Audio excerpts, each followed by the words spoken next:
Good afternoon everyone. बैठिए please. देखिए question number 3 देखिए, कौन बताएगा इसका answer? Yes, fixed asset to bank 7 lakh. Answer खत्म। क्यों? देखो क्वेश्चन ने पूछा क्या क्या पूछा? रिफंड की जर्नल एंट्री। तो अगर क्वेश्चन पूछता है सिर्फ इतना, तो रिफंड की जर्नल एंट्री तो वही वाली है जिसमें बैंक क्रेडिट होना है। तो बस एक ही एंट्री बनेगी, फिक्स्ड एसेट टू बैंक। किस अमाउंट से? 7 लाख से। तो आंसर क्वेश्चन नंबर 3 का fixed asset to bank 7 lakh. Being grant refunded to the government for violation of prescribed conditions. फिर क्वेश्चन नंबर 4 पर आएंगे। जर्नल एंट्री बनानी है पहले 2 सालों की। तो फर्स्ट एंट्री आपने बना ली होगी, fixed asset to bank 20 lakh.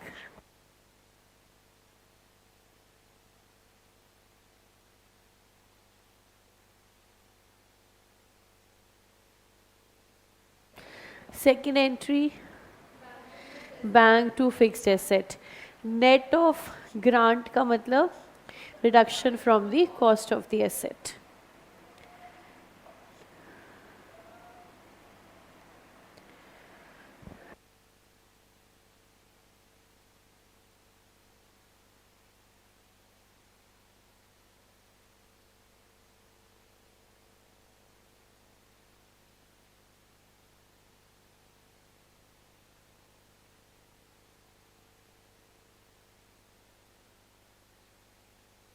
First year की डेप्रिसिएशन 2 लाख के 4 लाख? चलो चेक कर लेते हैं। हमारे पास है residual value 4 lakh, life 4 years, cost 12, 20 minus 8, 12, 12 minus 4 upon में 4, 2 लाख। तो हमारी फर्स्ट ईयर की डेप्रिसिएशन 2 लाख।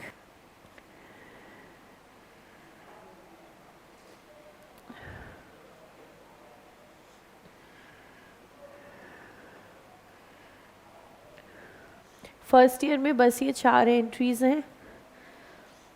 सेकेंड ईयर में ग्रांट रिफंड हो रही है। फर्स्ट ईयर में कोई डाउट?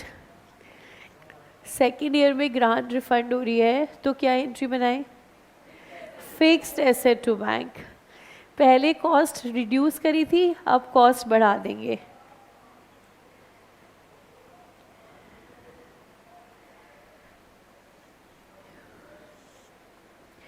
तो टोटल ग्रांट रिफंड हो रही है 8 लाख।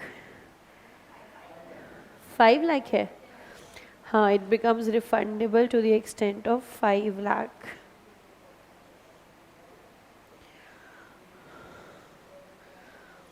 रिफंड की एंट्री डाल दी, इसके बाद सीधा डेप्रिसिएशन।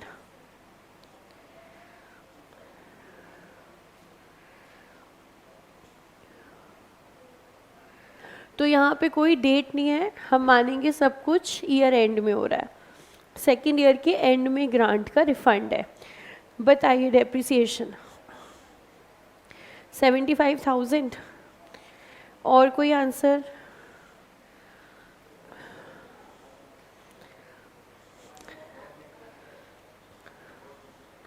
फोर 25, 235, 225, 220 पक्का? 350, बहुत बढ़िया।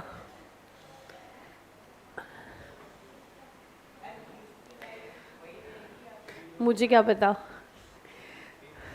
तुम सब तरीके से फाउंडेशन क्वालिफाई करके बैठे हो।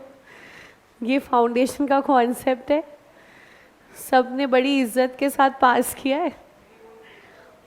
3.6 275 और ये जगह खाली है, भरवाओ। और कोई आंसर? वाह वाह, 424,999, 3,50,000 आ गया। आ गए सबके आंसर? चलो चेक करते हैं। बहुत बढ़िया, 466,666। नहीं मतलब इतने कॉन्सेप्ट तुम निकालते कैसे हो? मतलब सबने अलग प्लस माइनस और डिवाइड किया है, कैसे?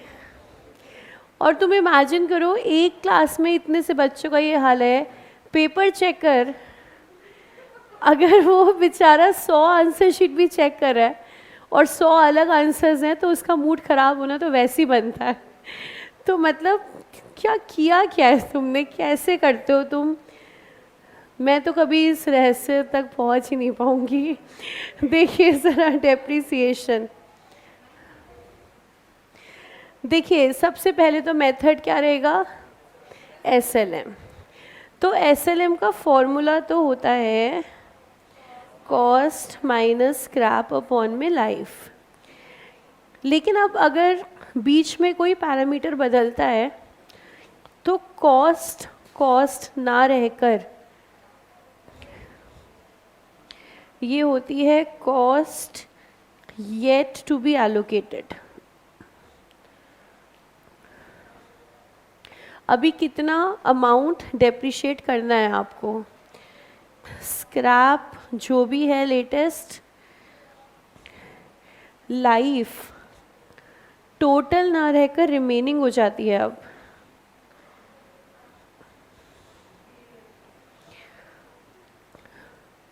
अब अगर पहले साल में लाइफ 4 साल है, हम दूसरे साल में आ गए हैं, तो अब लाइफ 4 तो नहीं बची ना, तो फर्दर डेप्रिसिएशन 3 सालों में हो सकता है, 4 में नहीं हो सकता। तो डिनोमिनेटर 4 माइनस 1। अगर ये रिफंड 2 सालों के बाद हो रहा होता, मतलब फर्दर, तो 4 माइनस 2, वो देखना पड़ेगा रिफंड कब हो रहा है। स्क्रैप कोई चेंज नहीं है, 4 ही आ रही है। कॉस्ट की बात करते हैं शुरू से। हमने पहले 20 लिया था, इसमें से 8 माइनस किया था, फिर पिछले साल का डेप्रिसिएशन लगाया था 2, और फिर अब वापस हमने कॉस्ट को बढ़ा दिया है 5 से। तो ये है cost yet to be allocated, कि हमने इस फिक्स एसेट का कर क्या क्या दिया है। पहले 20 पे लाए, फिर 8 माइनस किया, फिर 2 का डेप्रिसिएशन लगाया, फिर अब वापस 5 से उसको बढ़ा दिया। तो ये माइनस स्क्रैप अपॉन में रिमेनिंग लाइफ 366,666.66। तो डेप्रिसिएशन आ गई, अब एंट्री बन जाएगी depreciation to fix asset, P&L to depreciation. 2 ही साल की एंट्री बनानी है।